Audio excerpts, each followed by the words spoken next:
नमस्कार दोस्तों, स्वागत है आपका ज्ञान सरोवर स्टडी के यूट्यूब चैनल में। तो दोस्तों आज का हमारा टॉपिक रहेगा कोशिका यानी सेल।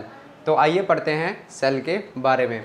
तो सबसे पहले हमारे पास अध्ययन यानी साइटोलॉजी। दोस्तों कोशिका के अध्ययन को साइटोलॉजी कहते हैं। क्या कहते हैं? साइटोलॉजी। ठीक है दोस्तों। नेक्स्ट है हमारे पास दोस्तों खोज। इसकी जो खोज है, कोशिका की खोज 1665 ईस्वी में किसके द्वारा की गई? Robert Hooke. यानी दोस्तों रॉबर्ट हुक जो है वो कोशिका के खोजकर्ता हैं। दोस्तों कोशिका के अंग, कोशिका जो है एक मूलभूत इकाई है जीवन की। तो कोशिका के अंग हम पढ़ेंगे। तो सबसे पहले हमारे पास है जीव द्रव्य। दोस्तों सबसे पहले है हमारे पास जीव द्रव्य। जीव द्रव्य को हम क्या कहते हैं? प्रोटोप्लाज्म। जो कि जीव द्रव्य की खोज किसने की? पुरकिंजे ने। किसने की दोस्तों? पुरकिंजे ने।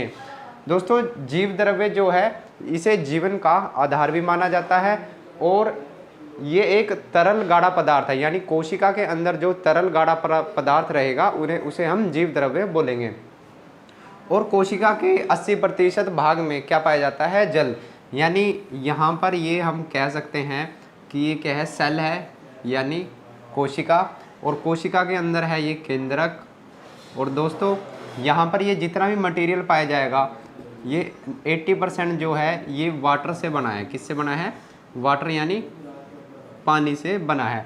तो दोस्तों इसे बोलते हैं हम जीव द्रव्य।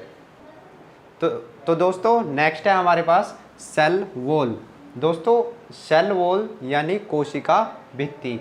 दोस्तों कोशिका भित्ति जो है पादपों में पाई जाती है। यानी प्लांट सेल के अंदर क्या है? सेल वॉल पाई जाती है। और जो दोस्तों ये जो सेल वॉल है ये सेलुलोज की बनी होती है। किस चीज़ की बनी होती है? ये होती है दोस्तों सेल वॉल की बनी हुई होती है। नेक्स्ट है दोस्तों हमारे पास कोशिका झिल्ली यानी सेल मेम्ब्रेन। तो दोस्तों सेल मेम्ब्रेन यह जंतु तथा पादप दोनों में पाया जाता है। यानी प्लांट सेल तथा एनिमल सेल, यानी plant cell and animal cell दोनों के अंदर ये जो है कोशिका झिल्ली पाई जाएगी। दोस्तों कोशिका झिल्ली का क्या कार्य है? ये जितना भी मटेरियल कोशिका के अंदर है उसे ये कंट्रोल करता है यानी फैलने से रोकता है। दोस्तों नेक्स्ट है हमारे पास माइटोकॉन्ड्रिया।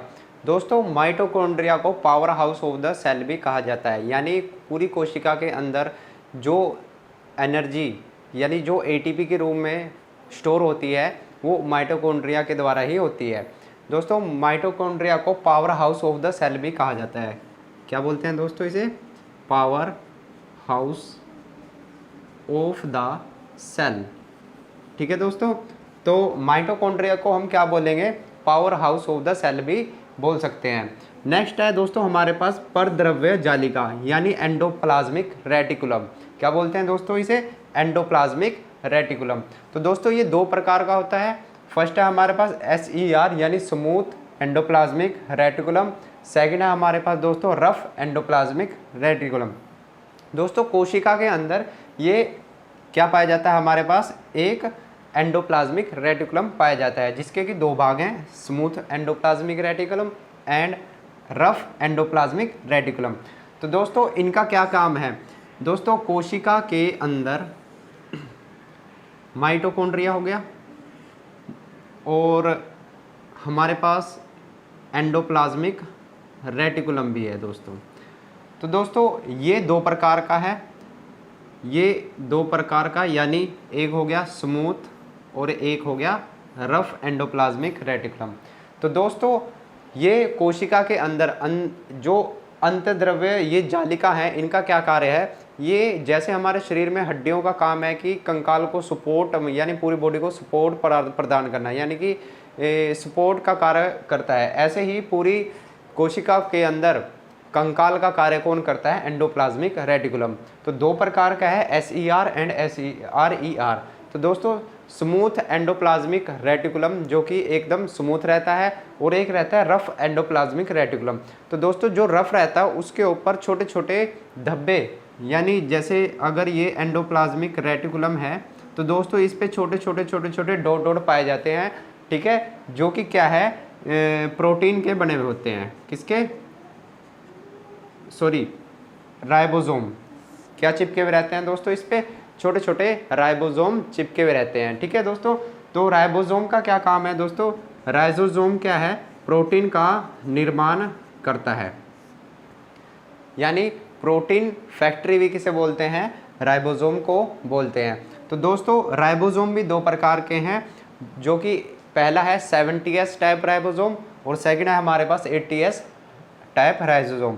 तो दोस्तों राइबोसोम जो 70S टाइप राइबोसोम है, ये कौन सी कोशिका में, कौन सी की सेल में पाए जाते हैं, ये प्रोकैरियोटिक सेल में पाए जाते हैं। ध्यान रखना कि प्रोकैरियोटिक सेल में कौन से राइबोसोम पाए जाएंगे, 70S, और 80S किस में पाए जाएंगे, यूकैरियोटिक कोशिका, यानी यूकैरियोटिक सेल के अंदर कौन से राइबोसोम पाए जाएंगे, 80S। तो दोस्तों हमने पढ़ा है कि सबसे पहले माइटोकॉन्ड्रिया, जिसे हम क्या बोलते हैं, powerhouse of the cell भी बोलते हैं।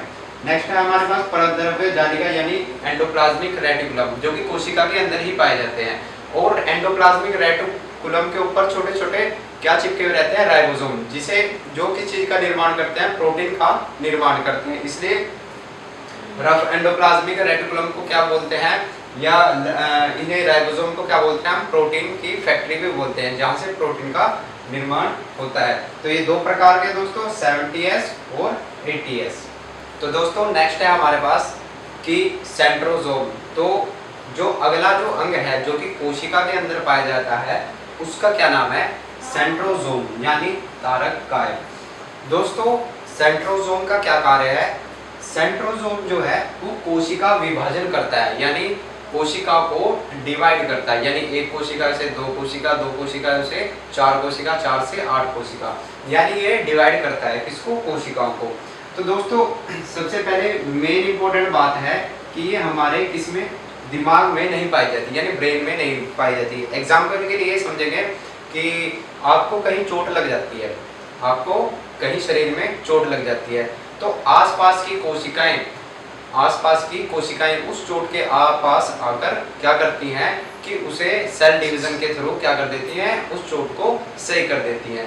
लेकिन अगर हमारे दिमाग में यानी ब्रेन में कोई चोट लग जाती है तो वो कभी भी ठीक नहीं होती। क्यों नहीं होती, क्योंकि वहां पर जो कोशिकाएं हैं उनके अंदर सेंट्रोसोम नहीं पा रहा है।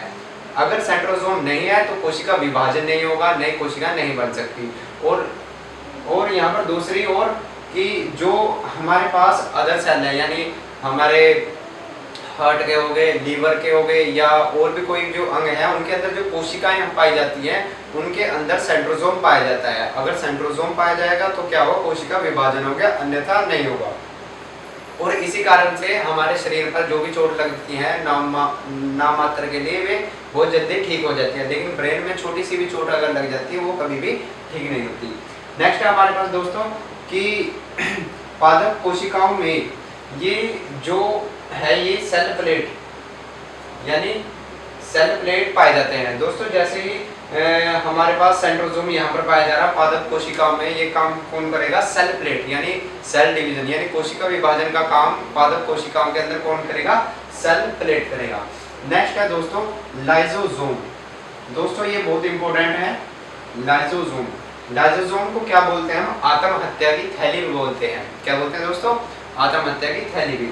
दोस्तों यह कोशिका के अंदर पाचन का कार्य करता है। जैसे हमारे शरीर के अंदर जो एंजाइम्स हैं, कुछ ग्लैंड्स हैं जो कि एंजाइम्स छोड़ते हैं तो शरीर में अंदर भोजन का पाचन करते हैं, ऐसे ही हमारे शरीर के अंदर जो कोशिकाएं हैं उनके अंदर क्या पाए जाते हैं, लाइसोसोम पाए जाते हैं, यानी इसे हम आत्महत्या की थैली बोलते हैं। अब लाइसोसोम का क्या काम है, यह कोशिका के अंदर पाचन का कार्य, यानी एक तरह से कोशिका के अंदर एंजाइम्स छोड़ते हैं। दूसरे शब्दों में अगर हम कहें कि अगर कोशिका हमारी ठीक प्रकार से काम नहीं कर रही है तो ये क्या करेगा, ये लाइसोसोम एंजाइम छोड़ेगा और उस अंग को, यानी कोशिका के अंदर जो भी अंग है जो काम नहीं कर रहा है उसे क्या कर देगा, खत्म करने का काम करेगा। यानी ये कोशिका है दोस्तों, ये हमारा सेल है, यहाँ पर माइटोकॉन्ड्रिया है, यहाँ पर राइबोसोम है, ठीक है दोस्तों, या और भी यहाँ पर जो भी गोल्गी अपैरेटस हैं, ठीक है दोस्तों, और यहाँ पर सेंट्रोसोम है। तो सेंट्रोसोम क्या करेगा, अगर यहाँ पर माइटोकॉन्ड्रिया जो है ढंग से काम नहीं करेगा तो ये क्या करेगा, एंजाइम्स निकालेगा और इस माइटोकॉन्ड्रिया को क्या कर देगा, खत्म कर देगा और राइबोसोम को भी खत्म कर देगा। क्यों? क्योंकि जो भी अंग कोशिका के अंदर क्या है कि काम नहीं करेगा, वो क्या करेगा, उस अंग को खत्म करने की कोशिश करेगा।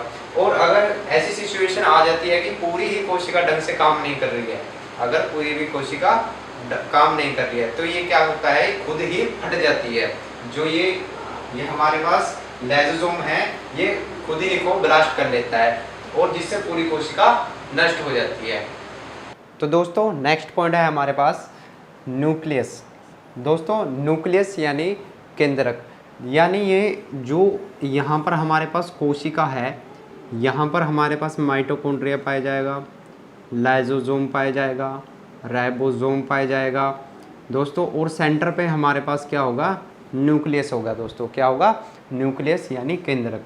दोस्तों जो कोशिका को जो नियंत्रण करता है, यानी जैसे हमारी पूरी बॉडी को नियंत्रण कौन करता है, कंट्रोल कौन करता है, हमारा ब्रेन यानी दिमाग करता है, ऐसे ही पूरी कोशिका के अंदर जो है नियंत्रण का काम, पूरी कोशिका को नियंत्रण कौन करेगा यहाँ पर दोस्तों, यहाँ पर न्यूक्लियस करेगा। दोस्तों कोशिका का जो दिमाग है वो भी न्यूक्लियस को ही कहते हैं। तो दोस्तों यहाँ पर नेक्स्ट पॉइंट है हमारे पास कि रसधानी यानी वैक्यूल्स। दोस्तों कोशिका के अंदर क्या पाए जाते हैं, वैक्यूल्स भी पाए जाते हैं, जिनका क्या काम है, ये वाटर को स्टोर करते हैं। क्या करते हैं, वाटर को स्टोर यानी पानी को स्टोर करते हैं, यानी पानी को संचित या जल को संचित करने का कार्य कोशिका के अंदर कौन करता है दोस्तों, रसधानी करते हैं। तो दोस्तों ये था हमारा कोशिका के बारे में। तो दोस्तों हम पढ़ते हैं अब कोशिका को, फाइनली जो हमने पढ़ा। तो दोस्तों अभी फ़िलहाल हम पढ़ेंगे न्यूक्लियस यानी केंद्रक। तो दोस्तों ये कोशिका है, ये क्या है दोस्तों, कोशिका, ठीक है दोस्तों। यहाँ पर क्या है, इसके अराउंडेड क्या ये जो एक लेयर चढ़ी हुई है, इसे बोलते हैं हम सेल वॉल। क्या बोलते हैं दोस्तों, सेल वॉल यानी कोशिका भित्ति। क्या बोलते हैं दोस्तों, कोशिका भित्ति। इसके अंदर जो ये क्या पाया जा रहा है, हमारे पास द्रव्य पदार्थ पाए जा रहे हैं, जीव द्रव्य, ठीक है दोस्तों। और यहाँ पर हमारे पास जो अंग हैं, सबसे पहले है माइटोकॉन्ड्रिया, राइबोसोम, ठीक है दोस्तों, लाइसोसोम, एंडोप्लाज्मिक रेटिकुलम, जो कि दो प्रकार के बताए थे, कौन कौन से, एक तो स्मूथ एंडोप्लाज्मिक रेटिकुलम और एक रफ एंडोप्लाज्मिक रेटिकुलम, ठीक है दोस्तों। तो उसके बाद हमारे पास वैक्यूल्स भी थे। वैक्यूल्स का क्या काम था, जो कि पानी को स्टोर कर रहा है, यानी जल को स्टोर करने का काम वैक्यूल्स कर रहे थे, ठीक है दोस्तों। और यहाँ पर एक हमारे पास सेंट्रोसोम था, सेंट्रोसोम जो कि एक विशेष प्रकार का एंजाइम्स सिक्रिएशन कर रहे थे, यानी एंजाइम छोड़ते हैं, जो कि अगर कोई भी इन अंगों में से कोई भी अंग ढंग से कार्य नहीं करता तो ये उस अंग को मार गिराता था।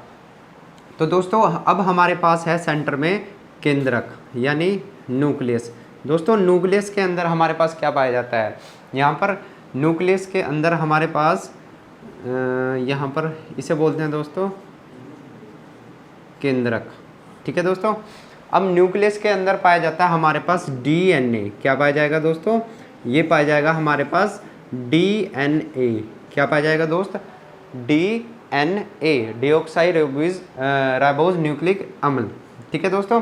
अब इस डीएनए के अंदर ही क्या पाए जाएंगे, क्रोमोसोम पाए जाएंगे। क्या पाए जाएंगे दोस्तों, क्रोमोसोम पाए जाएंगे, ठीक है दोस्तों। डीएनए के अंदर क्या पाए जाएंगे, क्रोमोसोम, और उस क्रोमोसोम के अंदर पाए जाते हैं दोस्तों जिन।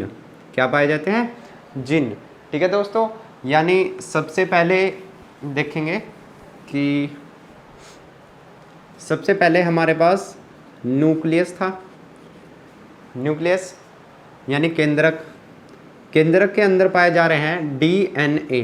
क्या पाया जाता है दोस्तों, डीएनए, ठीक है दोस्तों। और डीएनए के अंदर पाया जाता है क्रोमोसोम। क्या पाया जाता है, क्रोमोसोम, जो कि मनुष्य में क्या है, एक्स और वाई क्रोमोसोम पाए जाते हैं, ठीक है दोस्तों।